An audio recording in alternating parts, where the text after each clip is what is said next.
लेकिन सब मिलके एक हो गए, इंदौर का रंग ही अलग जम गया। और जिस आत्मीयता से, जिस प्रेम से दुनिया के 84 देशों के लोग मिले, वो अद्भुत है। ऐसा लग रहा था जैसे हम सब एक परिवार हैं। मैंने अधिकांश से मिलने की कोशिश की। मैं माफी चाहता हूं, मैं सबसे नहीं मिल पाया, लेकिन यथासंभव कोशिश की कि कोई निराश ना जा पाए। अब मैं तो दुबला पतला आदमी हूं, हाथ मिला मिला के ही हाथ दुखने लगे। अच्छा, कोई तो बड़े प्यार से धीरे से मिलाता है, और कई तो एकदम कहते हैं हेलो चीफ मिनिस्टर।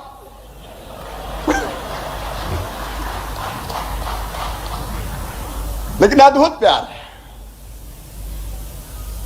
और सचमुच में मुझे लगता है कि यही भारत के संस्कार भी है। हमारे प्रधानमंत्री जी ने G20 के लिए भी वसुधैव कुटुंबकम का मंत्र दे दिया, और प्रधानमंत्री जी ने जो कहा वो भारत की परंपरा है। आत्मवत सर्वभूतेषु, मतलब अपने जैसा सबको मानो।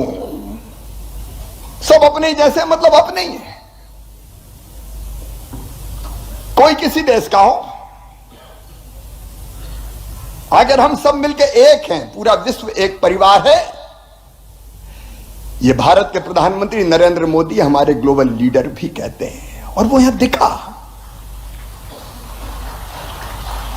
भारत का कहना है जियो और जीने दो। हम अकेले नहीं जीते, जियो और जीने दो।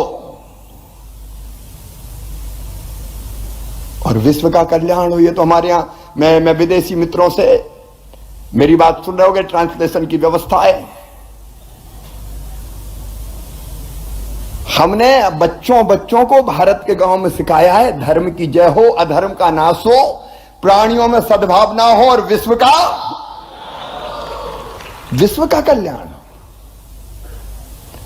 हमने कभी केवल भारत के कल्याण की कामना नहीं की, विश्व का कल्याण हो। और G20 का जो आयोजन हो रहा है भारत की अध्यक्षता में, वो भी विश्व के कल्याण का सर्वोत्तम उदाहरण बनेगा। देखो, अद्भुत देश है भारत।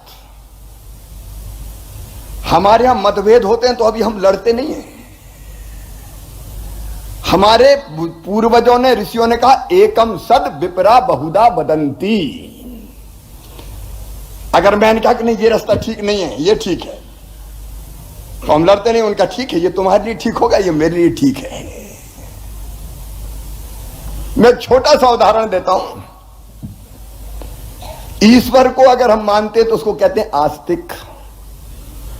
तो कई लोग मानते हैं कि ईश्वर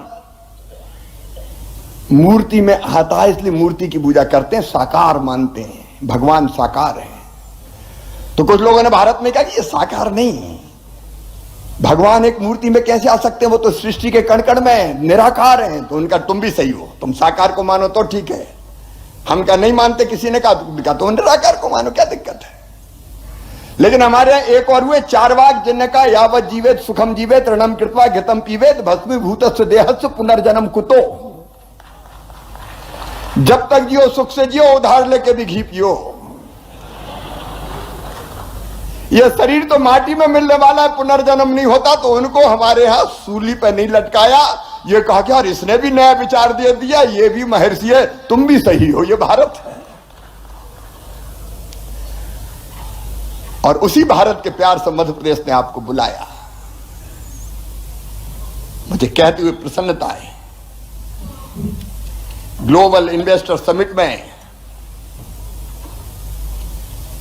10 पार्टनर कंट्री में उनको धन्यवाद देता हूं। Japan, Canada, Netherlands, Guyana, Mauritius, Bangladesh, Zimbabwe, Suriname, Panama, Fiji, सबने अपने स्टॉल भी लगाए। 35 देशों के या तो एम्बेसडर या काउंसलेट जनरल या डिप्टी चीफ ऑफ मिशन उपस्थित रहे। 84 कंट्रीज ने पार्टिसिपेट किया है। 447 इंटरनेशनल बिजनेस डेलीगेट्स और 401 इंटरनेशनल बायर्स शामिल हुए। अभी बायर सेलर मीट के समय में चला गया तो ऐसी भीड़, ऐसे प्रेम से बैठे थे लोग, आपस में चर्चा कर रहे थे। इसने केवल हमसे नहीं जोड़ा, बायर सेलर को भी आपस में जोड़ दिया। लगभग 5000 से ज्यादा डेलीगेट आए। मुझे बताया कि जो एग्जीबिशन लगी 7000 से ज्यादा लोगों ने देखी। और सचिन जी यहां बैठे, G20 भी सारे के सारे 20 देश आए। G20 के बिजनेस डेलीगेट्स ने भाग लिया। एग्जीबिशन में आप जरूर दिन ने नहीं देखा हो, जरूर देख के जाना, अद्भुत है दोनों एग्जीबिशन, डिजिटल भी और मध्य प्रदेश पे आश्रित भी। 2600 से ज्यादा B2B मीटिंग हुई, 200 से ज्यादा B2G मीटिंग हुई, जिसमें 5000 से अधिक व्यापारी प्रतिनिधियों ने भाग लिया। अलग अलग हमारे सेक्टोरियल प्रेजेंस सेशंस 20 क्षेत्रों पे हुए। आपने किसी न किसी में भाग लिया होगा। Vendor development programme, 1-to-1 meeting, और जो सेक्टोरियल सेशंस है उनके डिटेल में नहीं जाऊंगा, कई 20 हुए, आपने कहीं ने भाग किया होगा। और इंदौर अद्भुत है। मैं सचमुच में कहता हूं, इंदौर से मध्य प्रदेश में निवेश का नया दौर प्रारंभ हो रहा है। और अभी तो हम आंकड़े लगातार गिनते जा रहे हैं, कितना इंटेंशन ऑफ इन्वेस्टमेंट कितने लगातार आते जा रहे हैं। जाते जाते भी लोग कह रहे हैं नहीं अब तो मध्य प्रदेश में ही करेंगे। एक अद्भुत वातावरण है, विश्वास का वातावरण, निवेश की आइडियल डेस्टिनेशन है मध्य प्रदेश है। इसलिए तो प्रधानमंत्री जी ने कल कहा था मध्य प्रदेश अजब है, मध्य प्रदेश गजब है और मध्य प्रदेश सजग है। अजब इसलिए कि 18 साल में हमने शून्य से शिखर तक का सफर तय किया है, गड्ढे वाली सड़कों से लेकर शानदार हाईवेज तक और गंदगी के ढेर से स्वच्छता के शिखर तक का सफर। मैं प्रदेश की 8.5 करोड़ जनता को बधाई देता हूं, मध्य प्रदेश वासियों को बधाई देता हूं, इंदौर वासियों को बधाई देता हूं। इंदौर भी क्या है भैया, सचमुच में अद्भुत। बीमारू से हम मध्य प्रदेश अब अग्रणी राज्यों में, जैसे आपको बताया 19% से ज्यादा ग्रोथ रेट हमारी। गजब इसलिए है कि संसाधन से संपन्न है, लेकिन शांति के टापू हैं, अध्यात्म का केंद्र है, पर्यटन में बेजोड़ है, इंफ्रास्ट्रक्चर से लेकर टेक्नोलॉजी तक, इनोवेशन से लेकर एंटरप्रेन्योरशिप तक हर क्षेत्र में आगे चलने की क्षमता रखते हैं। इसलिए पीएम साहब ने कहा गजब है। और सजग इसलिए हैं कि हमने अपनी कोर क्षमताओं को ही अपनी शक्ति बनाया, चाहे एग्रीकल्चर हो, फूड प्रोसेसिंग हो, टेक्सटाइल हो, फार्मा हो, लॉजिस्टिक्स हो या आईटी हो, ऑटोमोबाइल हो या फिर रिन्यूएबल एनर्जी हो। यह मध्य प्रदेश की असली ताकत है और इन सब में हम देश में अब अग्रणी हैं।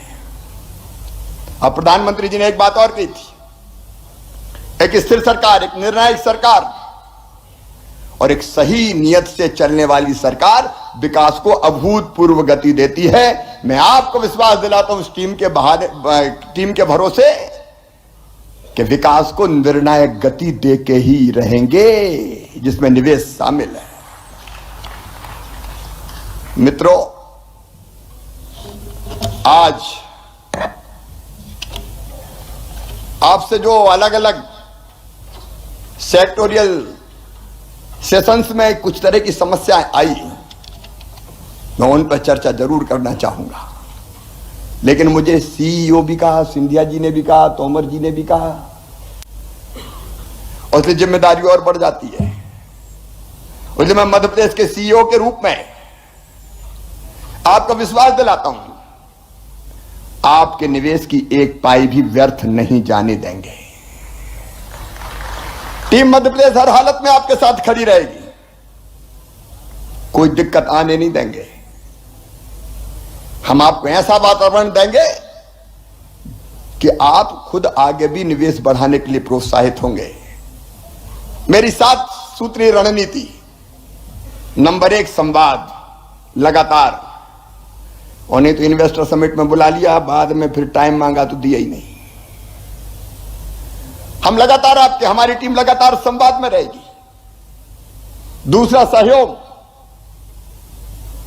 हर परिस्थिति में आपको कोऑपरेट करेंगे, सहयोग। तीसरी सुविधा, नीति के अनुसार हर सुविधा देंगे। चौथा स्वीकृतियां, बिना चक्कर लगाए निश्चित समय सीमा में आपको सारे क्लियरेंसेज मिल जाए। 5वां सेतु, उद्योगों के लिए एक डेडिकेटेड हेल्पलाइन जिसका मैं जिक्र करूंगा। 6वां सिंगल विंडो सिस्टम, सरलता। सिंगल विंडो मतलब रियल सिंगल विंडो नहीं, कई बार सिंगल विंडो भी 7वीं 8वीं विंडो बन जाती है। और इसके बाद समन्वय, नहीं तो एक डिपार्टमेंट से दूसरे डिपार्टमेंट, यहां से आगे निकला तो वहां अटक गया। लेकिन समन्वय विभिन्न विभागों के बीच, विभिन्न एजेंसीज के बीच, यह हमारी रणनीति है। इस पर हम अमल करते हुए मध्य प्रदेश को आगे बढ़ाने का काम करेंगे। लेकिन चर्चा में से जो बिंदु निकले, एक विशेषकर गारमेंट सेक्टर्स के मित्रों ने कहा था, और एक बात सच भी है, ये बात हमारे स्टार्टअप्स पे भी आज सत्र हुआ। कई बार पूंजी कम है, और कम पूंजी में आप जमीन भी खरीद लो, आप बिल्डिंग भी बना दो, तो फिर मशीनरी के लिए पैसा कहां से लाओ? और इसलिए हर एक को जमीन क्यों खरीदनी पड़े,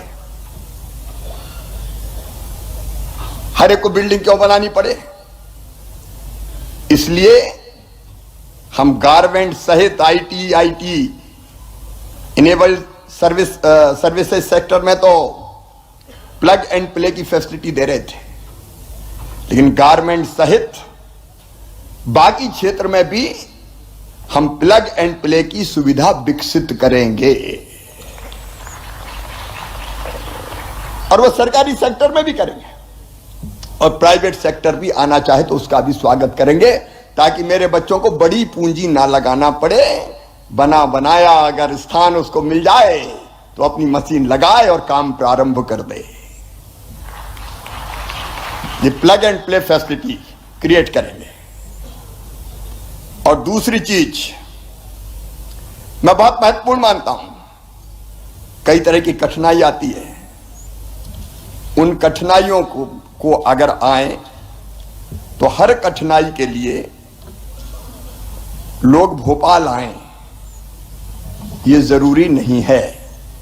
मैं अपने इन्वेस्टर मित्रों को या जो इन्वेस्टमेंट करना चाहते हैं उनको ये कह रहा हूं, आपके पास अगर कोई निवेश के क्षेत्र में समस्या आती है तो उसके समाधान के लिए invest MP Gov in portal पर how can I help you की विंडो खोली जा रही है। आप अपनी समस्या का उल्लेख करें, उसके बाद मेरी टीम आपसे संपर्क करेगी, और जब तक संतोषजनक समाधान नहीं होगा हम फॉलो अप करते रहेंगे। और महीने में एक दिन में खुद भी जो समस्या आई उनकी समाधान हुआ कि नहीं हुआ उसकी समीक्षा करूंगा। मैं समझता हूं ये निवेश के लिए बहुत महत्वपूर्ण होगा। और नंबर 3, मध्य प्रदेश में ईज स्टार्टिंग बिजनेस और ईज ऑफ डूइंग बिजनेस को सुनिश्चित करने के लिए मेरी सरकार प्रतिबद्ध है। और इसी क्रम में हमने एक बड़ा निर्णय लिया है, और वो बड़ा निर्णय यह है कि हमारे चिन्हित अधिसूचित क्षेत्रों में, चाहे वो हमारे औद्योगिक क्षेत्र हो, और चाहे हमारे एमएसएमई हो, मैं ये कह रहा हूं कि उद्योगपतियों को जमीन मिल गई तो उद्योग लगाने के लिए कोई अनुमति नहीं लेनी पड़ेगी। कोई अनुमति लेने की जरूरत नहीं। क्लियरेंस के लिए घूमते रहो कई दिन तक। आपको इंडस्ट्रियल स्टेट में जगह मिल गई, एमएसएमई की जगह मिल गई, तो कोई अनुमति नहीं लेनी, काम शुरू करो। अरे इन्वेस्टर पर भी भरोसा करो भाई, वो जमीन उठा के थोड़ी ले जाएंगे कोई। तो इस पे ताली बजाना तो जोर से बजाओ। अपन तो इनफॉर्मल बात कर रहे हैं, क्योंकि कहीं ने बताया कि आ रही समस्या, अब इसकी क्लियरेंस, अब उसकी क्लियरेंस, क्लियरेंस में ही क्लियर हो जाता है मामला कई बार। अब अटकने नहीं देंगे, भटकने भी नहीं देंगे। ले लगाओ, जो नियम प्रक्रिया खुद ही पालन करो। आप पर भरोसा पूरा। और इतने ही नहीं, जो डीम्ड स्वीकृतियां के कंप्लायंस है, उनके संबंध में भी उद्योग की स्थापना से लेकर 3 साल तक कोई भी सक्षम अधिकारी उद्योगों का निरीक्षण नहीं करेगा। इस पे भी जोर से ताली बजा। मेरा भाव समझ गए होंगे आप। और नहीं तो इंस्पेक्टर साहब आ गए, दिखाओ। अब बेचारे को लगाए उद्योग, देर नहीं हुई, बताओ। अब बताओ में ही हालत खराब हो जाती है उसकी। चेक करो, कोई चेक फेक नहीं जी, पूरा भरोसा आप पे। आप आइए, इन्वेस्टमेंट कीजिए, लगाइए, अनुमति की जरूरत नहीं है और कोई निरीक्षण परीक्षण की भी जरूरत नहीं है। नियम और प्रक्रियाओं का आप पालन कीजिए। मामा को आप पे पूरा विश्वास है, आइए। क्योंकि बाधाओं को दूर करना हमारा काम है। फैक्ट्री लाइसेंस, डेवलपमेंट प्लान का अप्रूवल, भूमि आवंटन स्वीकृति, boiler registration, fire NOC, trade license, नई हाई टेंशन लाइन कनेक्शन की स्वीकृति। तो पता चला बिजली वाले नहीं मिल रहे कई दिन तक। औद्योगिक क्षेत्र में भवन निर्माण, building permission, recycling treatment, solid waste management, नए डीजल जनरेटर सेट इंस्टॉल करने की परमिशन। अब तो आप पे भरोसा है यार, आगे बढ़ो। अपन को मध्य प्रदेश को आगे बढ़ाना है, मिलकर बढ़ाना है। और दुनिया के प्रगति और विकास की मैं कामना करता हूं। मेरा पूरा विश्वास है कि प्राइम मिनिस्टर श्रीमान नरेंद्र मोदी जी के नेतृत्व में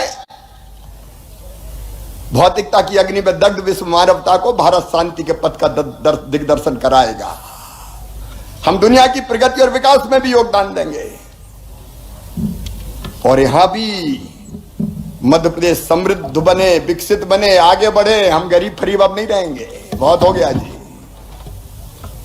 हम भी आगे बढ़ेंगे। पर कैपिटा इनकम अभी 1,37,000 है, अभी बहुत बढ़ाना है। हमारे बच्चों को रोजगार,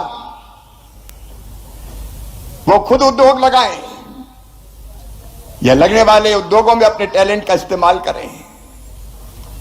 आज मुझे प्रसन्नता ये कहते हुए मेरे बेटा बेटियों, जो हमारे पास इंटेंशन ऑफ इन्वेस्टमेंट आए हैं, मैं अब उसका उल्लेख करना चाहता हूं। रिन्यूएबल एनर्जी, नवकरणीय ऊर्जा में 6,09,478 करोड़ के 11,84,954 लोगों को रोजगार मिलेगा। Urban infrastructure 2,80,753 crore. अरे धन वर्षा हो रही है तो ताली वर्षा भी हो जाए। 4,50,127 को रोजगार। Food processing, agri processing 1,06,149 crore. 20,160 रोजगार, आईटी और आईटी के साथ जो एलाइड सेक्टर है 78,778, 2,22,371 को रोजगार, केमिकल और पेट्रोलियम उत्पाद 76,769 करोड़, 71,704 रोजगार, सर्विसेज में 71,351 करोड़, 1,66,700 रोजगार, ऑटोमोबाइल इंजीनियरिंग और ईबी इलेक्ट्रिक व्हीकल 42,254 करोड़, 69,962 रोजगार, फार्मा और हेल्थ केयर 17,991 करोड़, 1,42,614 रोजगार, लॉजिस्टिक और वेयर हाउसिंग 17,916 करोड़, 56,373 रोजगार, टेक्सटाइल और रेडीमेड गारमेंट्स 16,914 करोड़, 1,13,502 रोजगार और अन्य फुटकर खुदरा 1,25,855 करोड़, 1,24,168 रोजगार, कुल मिला के 15,42,514 करोड़ रुपया और लगभग 29 लाख रोजगार। ये एक बड़ी सफलता है और जिनने ये प्रस्ताव दिए हैं मुझे पूरा विश्वास है हम फॉलोअप का एक पूरा सिस्टम बना रहे हैं। जिनने प्रस्ताव पोर्टल में प्रस्तुत किया है उसे मूर्त रूप देने के लिए तत्काल हम जानकारी प्राप्त करेंगे और उनको किस क्षेत्र में क्या सहयोग चाहिए वो सहयोग प्रदान करेंगे। जैसे ही जानकारी प्राप्त होगी उनके द्वारा वांछनीय सहयोग मध्य प्रदेश शासन और संबंधित विभाग द्वारा किया जाएगा। उसका पूरा मैकेनिज्म हम बनाएंगे। और 1-to-1 मीटिंग में भी बहुत आए मेरे पास, मैंने कहा कि हाथ बहुत मिलाए, हाथ नहीं मिलाए दिल भी मिलाए और इसलिए इनके जो ठोस प्रस्ताव प्राप्त हुए हैं और उन्होंने जो सहयोग चाहा उस पर भी तत्काल कार्रवाई प्रारंभ कर दी गई है। चिन्हित इन्वेस्टमेंट पे हम एक फॉलोअप के लिए एक अधिकारी भी लगा देंगे पीछे, उनकी सारी चीजों को वो फॉलोअप करेगा। मेरे मित्रों, ये इन्वेस्टमेंट का समिट का ग्लोबल इन्वेस्टर समिट का समापन पूरे विश्वास के साथ हो रहा है। ये सही कहा कि मध्य प्रदेश रनवे पे तेजी से दौड़ रहा है, लेकिन मैं कह रहा हूं इस समिट के बाद हम टेक ऑफ कर रहे हैं अनंत आकाश में ऊंची उड़ान भरने के लिए। एक बार मैं फिर आप जो पधारे 84 देशों से सभी साथियों का हृदय से स्वागत करता हूं, मेरे इन्वेस्टर मित्रों का स्वागत करता हूं। देश से मध्य प्रदेश से जो इन्वेस्टर पधारे और जिन्होंने अपने अनुभव साझा किए और मध्य प्रदेश पर विश्वास जताया है, उन सबको मैं हृदय से धन्यवाद देता हूं इस विश्वास के साथ कि मध्य प्रदेश की धरती पर हम निराश नहीं होने देंगे किसी भी कीमत पर। इंदौर को धन्यवाद, इस पे भी जोर से ताली है। क्या शहर है साहब।